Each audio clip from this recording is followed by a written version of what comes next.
to show you guys a few things that to start you off with in your business if you decide to start a plumbing business. And this is hand tools. We call these water pump pliers.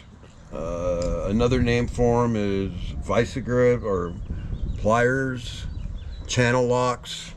Find something, a keyhole saw to open up your drywall to look for water leaks, pipe wrenches to cut tile. We got shovels. The sewer machine is like really important.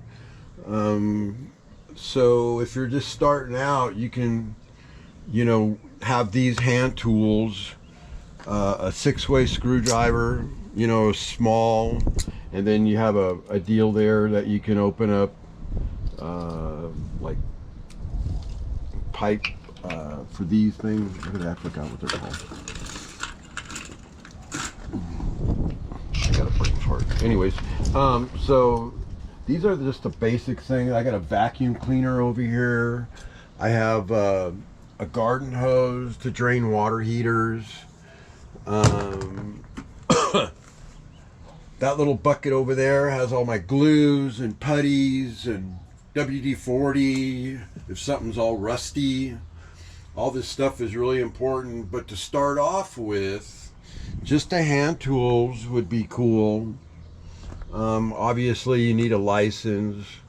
Here in the state of Texas, we got to have licensing to own a company, a license for a journeyman, apprentice, licensed plumber, and then you even have an apprentice, a tradesman, a journeyman, and a master plumber,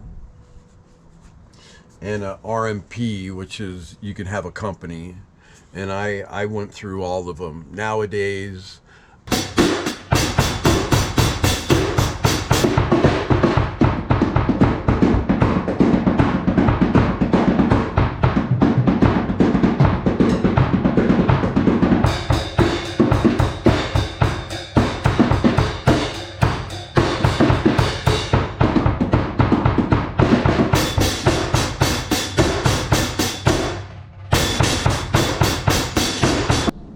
alright, so don't forget to go to peopleschoiceplumbingsa.com and check out our website. We have AI on there. You can ask them any questions you like. It's a totally cool website. Different pages on water heaters, water softeners, repairing water leaks, sewer machines.